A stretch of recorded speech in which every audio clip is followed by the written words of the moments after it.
ଯେତେବେଳେ ପେସେଣ୍ଟ ଆସିଥିଲେ ସେ ତାଙ୍କର କନସିଭ୍ ହେଇଥିଲା ଛୁଆକୁ ପାଖାପାଖି 6 ମାସ ହେଇଥିଲା। ଆଉ ସେ ମୋତେ ଆସି ପଚାରିଲେ, ସାର୍ ମୁଁ କେଉଁ ଖାଦ୍ୟ ଖାଇଲେ ମାନେ ଛୁଆର ଗ୍ରୋଥ ଭଲ ହେବ, ତାର ଓଜନ ବଢ଼ିବ, ଛୁଆର ପାଣି ବଢ଼ିବ, ଆଉ ତା ସହିତ ମୋତେ ବି କିଛି ଅସୁବିଧା ହେବନି, ତ ମୋର ବି ଓଜନ ବଢ଼ିବ ଠିକ୍ସେ। ସେଇଟା ତାଙ୍କର କୋଶ୍ଚିନ୍ ଥିଲା। ମାନେ କୋଶ୍ଚିନ୍ଟା ବୁଝିପାରୁଛନ୍ତି ତ? ସେ ପଚାରିଲେ ଆମେ ପ୍ରେଗନେନ୍ସି ଟାଇମ୍ରେ କେଉଁ ଖାଦ୍ୟ ଖାଇବୁ, କେଉଁଟା ଭଲ କେଉଁଟା ଖରାପ, ସେଇଟା ସେ ପଚାରିଲେ। ମୁଁ ଦେଖିଲି ସେଥିପାଇଁ ଆମ ଯେଉଁ ପ୍ରେଗନେନ୍ସି ଟାଇମ୍ରେ ଯେଉଁମାନେ ଆଜି ଚେକଅପ୍ ପାଇଁ ବି ଆସିଥିଲେ, ବହୁତ ଜଣ ଆଜି ଆସିଥିଲେ, ପାଖାପାଖି 20 ଜଣ ପ୍ଲସ୍ ଆସିଥିଲେ, ଯେଉଁମାନଙ୍କର ଇନଫର୍ଟିଲିଟି ପରେ ଛୁଆ ପିଲା କନସିଭ୍ ହେଇଛି, ତ ସେମାନେ ସବୁ ତାଙ୍କର ନର୍ମାଲ୍ ଚେକଅପ୍ ପାଇଁ ସମସ୍ତେ ଆସିଥିଲେ।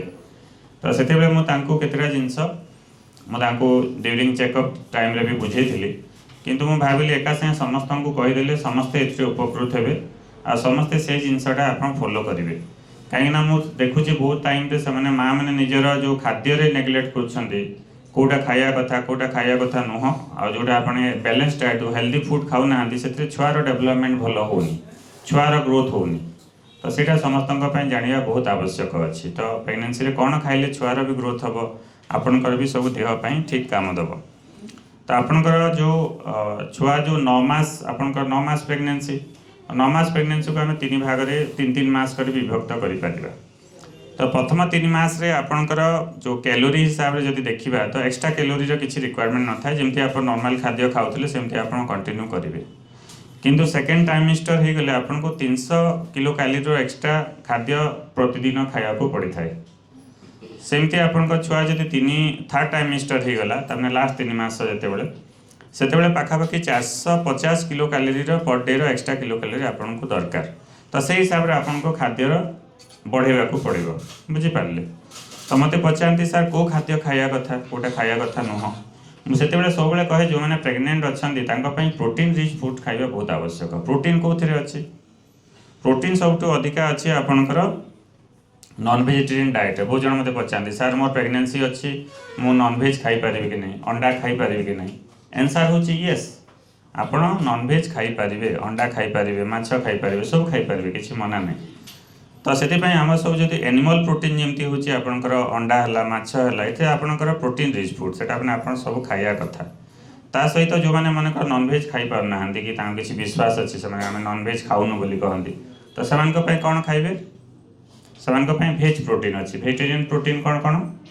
ଭେଜିଟେରିଆନ୍ ପ୍ରୋଟିନ୍ ହେଉଛି ଯେତେ ଆପଣ ଡାଲି ଜାତୀୟ ଖାଦ୍ୟ, ସେଇଟା ହେଉଛି ପ୍ରୋଟିନ୍ ବେଶୀ ଅଛି। ସୋୟାବିନ୍ରେ ବହୁତ ପ୍ରୋଟିନ୍ ଅଛି। ମିଲ୍ ମେକର୍ ଯେଉଁଟା କରି ଖାଉଛନ୍ତି ଆପଣ, ସେଥିରେ ପ୍ରୋଟିନ୍ ବହୁତ ଅଛି।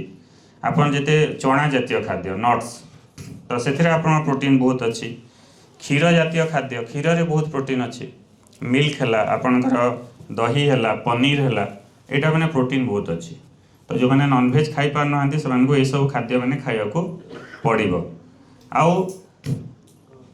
ତା ସହିତ ମୁଁ ଦେଖେ ପ୍ରେଗନେନ୍ସି ଟାଇମ୍ରେ ଆଉ ଗୋଟେ ସବୁଠୁ ଇମ୍ପୋର୍ଟାଣ୍ଟ ଜିନିଷ ହେଉଛି ଆଇରନ୍ ରିଚ୍ ଫୁଡ଼୍ ଖାଇବାର ଅଛି। ଆଇରନ୍ କେଉଁଥିରେ ଅଧିକା ଅଛି? ତ ଆଇରନ୍ ଆପଣ ଖାଇଲେ ଆପଣଙ୍କ ରକ୍ତହୀନତାକୁ ଦୂର କରିଥାଏ, କାହିଁକିନା ପ୍ରେଗନେନ୍ସି ଟାଇମ୍ରେ ଆଇରନ୍ର ରିକ୍ୱାରମେଣ୍ଟଟା ବଢ଼ିଯାଇଥାଏ। ଆଉ ଆଇରନ୍ କେଉଁଥିପାଇଁ ଦରକାର? ଆପଣଙ୍କର RBC ପାଇଁ, ଯେହେତୁ ରକ୍ତ ତିଆରି ପାଇଁ, ବ୍ଲଡ଼ ପାଇଁ ଆପଣଙ୍କର ଆଇରନ୍ର ଆବଶ୍ୟକତା ରହିଛି। ତ ଆଇରନ୍ ରିଚ୍ ଫୁଡ଼୍ କେଉଁଥିରେ ଅଛି କିଏ କହିପାରିବେ?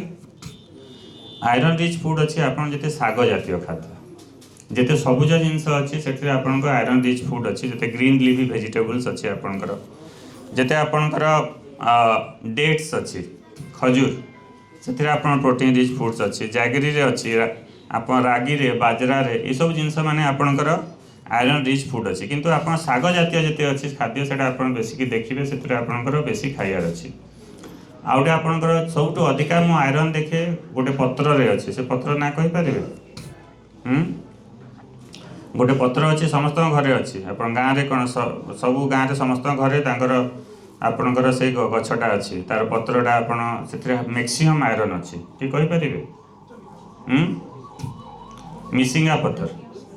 ମିସିଙ୍ଗା ପତ୍ର ସମସ୍ତଙ୍କ ଘରେ ଅଛି କି ନାହିଁ? ଗଛ ଅଛି। ତ ମିସିଙ୍ଗା ପତ୍ର ଯେନ୍ଟା ଆପଣ କହୁଛନ୍ତି ଭୃଷଙ୍ଗ ପତ୍ର ବୋଲୁଛନ୍, ତ ସେଥିରେ ଆପଣଙ୍କର ହାଏଷ୍ଟ ଆଇରନ୍ ଅଛି। ତ ଆପଣ ଯେତେବେଳେ ଆପଣ ଖାଉଛନ୍ତି କିଛି ଡାଲି ତରକାରୀରେ ସବୁବେଳେ ଆପଣଙ୍କ ମିସିଙ୍ଗା ପତ୍ର ପକାଇକି ଖାଇବାର ଅଛି। ଯେତେବେଳେ ଆପଣ କିଛି ଗୋଟେ ତାକୁ ଚଟଣି କରି ଖାଇଲେ, ଯାହା ହେଲେ ବି ଆପଣଙ୍କ ସେ ପତ୍ରରେ ସମସ୍ତଙ୍କର ହାଏଷ୍ଟ ଆଇରନ୍ ଅଛି। ଆଉ ତା ସହିତ ତ ମୁଁ ପ୍ରେଗନେନ୍ସି ସମୟରେ ସମସ୍ତଙ୍କୁ ଆଇରନ୍ର ବଟିକା ଦେଇଥାଏ। तो आयरन बटिका जोटा आप रेगुलाली मुझे समझ आयरन एंड फॉलिक एसिड ता सहित कैल्शियम बटिका मुझे रेगुलाली समस्त को प्रेगनेंसी टाइम दे था। तो आउ गोटे इम्पोर्टेंट जिनस अच्छी कैल्शियम। कैल्शियम कौन अधिका अच्छी किए कहीपर? कैल्शियम जिते सब क्षीर जातीय खाद्य बहुत अधिका अच्छी। तो आप क्षीर तापर आप मिल्क प्रोडक्ट जिते सब अच्छी से कैल्शियम अधिका अच्छी। रागी रे अच्छी, आलमंड्स रे अच्छी।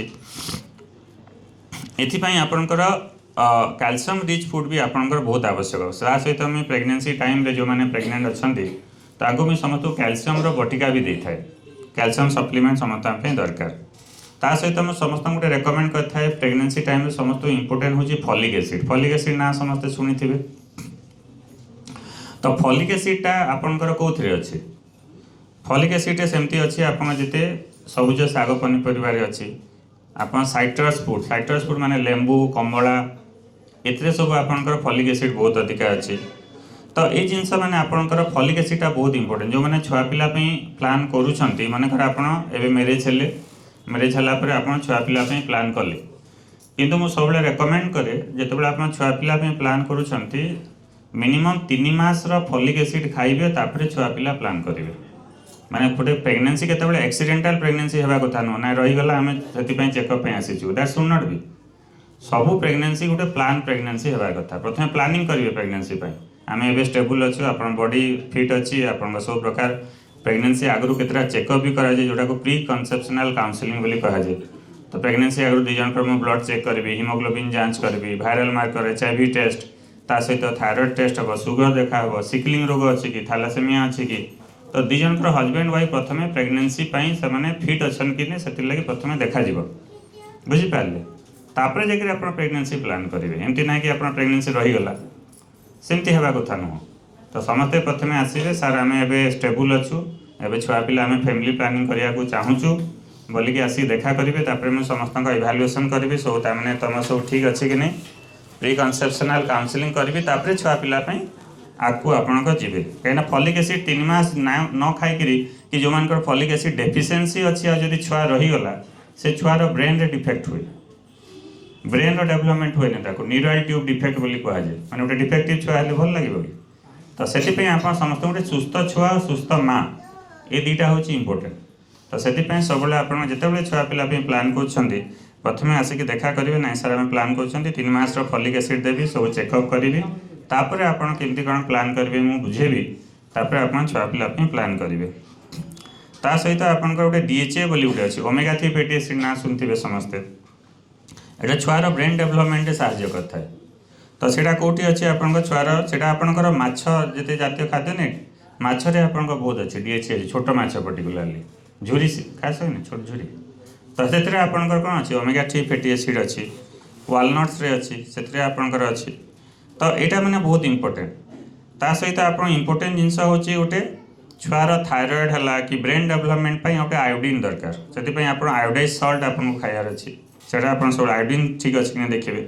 तो से आप जिते भी खाद्य अच्छी से गोटे बैलेंस डाएट होगा से सब किसी रपर होल ग्रेन रही आप राइस वेट मिलेट्स रहा ता सहित आप प्रोटीन जमी रहा फ्रुट्स रहा मिल्क प्रोडक्ट रहा पल्सेस रहा नट्स खाइले।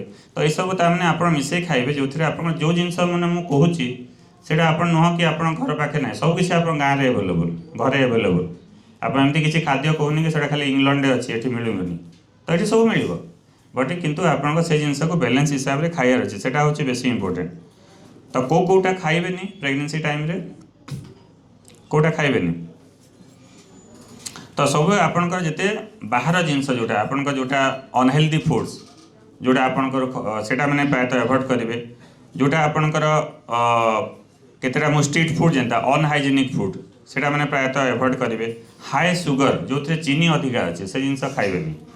आउ जोटा आपणकर बेसिकली प्रोसेस फूड माने जोटा पैकेट फूड माने जोटा आसुनी सेटा आपन जहाँ खातु घरे बनिक आपण चेष्टा करेंगे घरे बनिक आप खाद्य खाइबे। आप नॉनवेज खातु आप चिकेन खातु आप माछ खातु अंडा खातु किंतु घरे बनिक आप खाइबार अच्छे। आ सब भल ऑयल कौटा तेल कौटा कौन यूज करें सब बहुत जन कहते ना सर नॉनवेज खाइले तो आमर कोलेस्ट्रॉल बढ़ीज कि अन्य किसी असुविधा हे। तो किंतु मो सब रेकमेंड करे गोटे हेल्दी ऑयल माने भल ऑयल रे आप रोषे करके खाइबे। तो भल ऑयल कोटा आपण सब सोरष तेल सोरष तेल सब रांधि खाए सोरष तेल ऑलिव ऑयल यहाँ हूँ आपण गुड ऑयल्स तो से आपणकर कर नॉनभेज खाइले भी आपणकर किसी असुविधा ना यहाँ समस्त को मुझे रेकमेंड कर जो मानकर अदर किसी हैबिट अच्छी बंद करेंगे जमी केत जनकर अदर हैबिट है तंबाकू है केत गुटका कि आपण किसी जो अल्कोहल ये जिनस मैंने मैंने विपद करे छुआपाई विपद बुझिपारे ये जिनस मैंने पर्टिकुलाली आप स्ट्रिक्टली एवॉइड करेंगे किसी करने कथा नहीं एक्सेस ऑफ कैफिन कैफिन जदि अधिका खाइले जदि मनकर 200 मिलीग्राम रू अधिका खाइले कैफिन भी छुआपाई विपद सेटा आपण एवॉइड करेंगे सो मोस्ट रेकमेंडेशन है जोटा आप बैड हैबिट्स जोटा आप अनहेल्दी फूड से मैंने आपको एवॉइड करार अच्छी आ सब मत पचारती सार पानी केते पीबू प्रेगनेंसी टाइम रे पानी केते पीबार अच्छी पानी जिते सफिशिएंट पीबे सेते भल मिनिमम 3 लिटर रु अधिका आपको पानी पीबार अच्छी 3 लिटर्स रु अधिका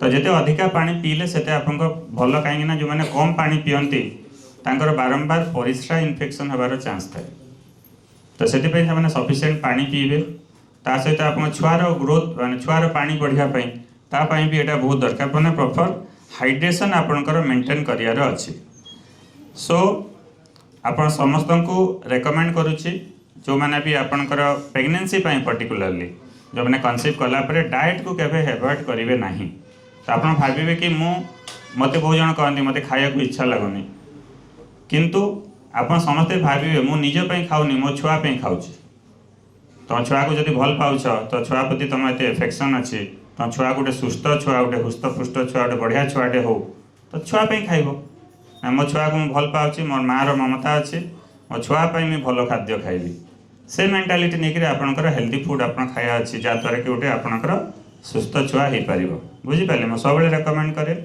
गोटे आपंकर खाली जिते गोटे छुआ जन्म करदे हेनी गोटे गोटे हेल्दी छुआ जमी हम गोटे सुस्थ छुआ हम ता सहित माँ भी किसी असुविधा नहीं हेनी जमी गोटे हेल्दी मदर हम माँ भी किसी असुविधा हेनी प्रॉपर्ली आप प्रेगनेंसी टाइम रे जमी टोटाल केते ओजन बढ़े किए कहींपारे प्रेगनेंसी जो दिन कनसीव कला आ छुआ 9 मास है बतरे केते ओजन बढ़े केते केजी बढ़े टोटाल 12 रु 14 केजी ओजन बढ़े माने आपन प्रेगनेंसी जो कनसीव करते मानकर आप ओजन जदि 60 केजी थी डेलीवरी बेले आपन ओजनटा 72 प्लस हो बुझिपारे जब ठीक हिसाब से आप माँ ओजन बढ़ुची कि नहीं भी देखार अच्छे क्या प्रति थर जो आप चेकअप आसती मुझे सब तुम ओजन देखे कि नहीं ओजन कहीं देखे तो ओजन देखे कि देखिए आपंकर आपंकर जमी नॉर्मल प्रेगनेंसी टाइम ओजन बढ़िया कथा ठीक से ओजन बढ़ुची कि नहीं तो से सब जिनस मैटर करे जहाँद्वारा कि आप गोटे सुस्थ छुआ हो पार बुझिपारे ओके धन्यवाद।